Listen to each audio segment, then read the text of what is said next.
Greetings once again, fellow book lovers. It's time for yet another edition of Shelf Life Book Reviews Online, where I present to you a book that I've read, reviewed, and recommend.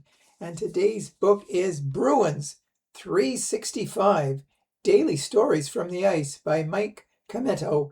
This is published by Dundurn. It retails for $25 in the United States, $30 in Canada, and it is 410 pages long.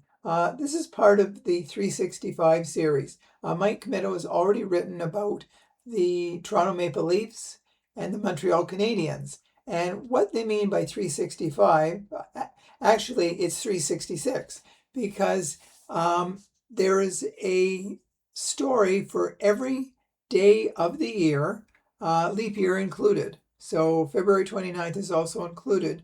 And what this book has, it is a fun fact about the Boston Bruins from January 1st, whatever year the posting is, up till December 31st.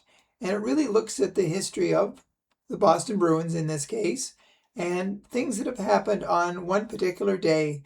Like, for example, excuse me, on November 1st, 1924, that is when the Boston Bruins got their NHL franchise. Charles Adams paid $15,000 to bring the Boston Bruins into the very young National Hockey League. Now, it was on November 20th, 1928, that the Boston Bruins played their very first game at the Boston Gardens. There were 17,000 people stormed the Gardens. At that time, it was a record number of people in attendance, but a lot of people they pushed through the doors trying to get in, and police had to be called to restore order at the very first game in the Boston Gardens. So it's fun facts like these that make the book very special for not just people who enjoy the Boston Bruins, but hockey lovers in general. Boston has had a lot of significant players during its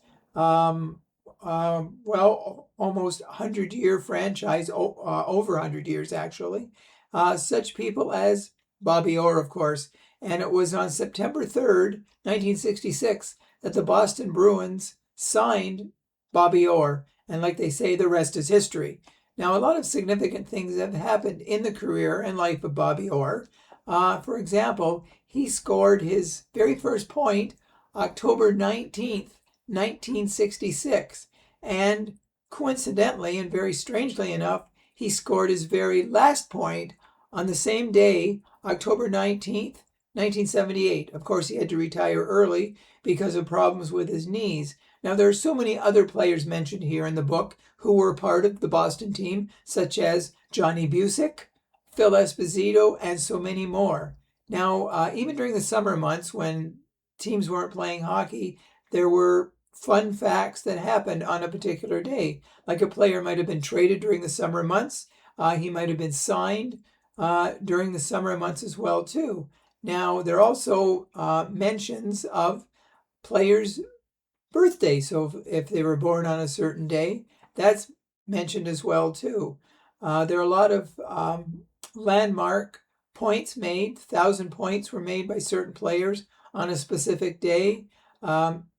Goals, number of goals were recorded as well too. Most points during a hockey game by a Boston Bruins player is also mentioned as well. So, like I say, this is everything Boston Bruins. So, but you don't have to be a Boston Bruins fan to appreciate the book. It's really a journey through hockey history in many ways, from the earliest days of the Boston Bruins to more recent days where new players have come and taken up the mantle. So this book is highly recommended for all hockey fans. If you do purchase it, drop me a line. Let me know if you do agree with my review. I thank you for watching. I'll be back again very, very soon with another first-rate book. And until then, as I always say, stay safe, stay healthy, stay in touch, and I will see you at the bookstore. Bye for now.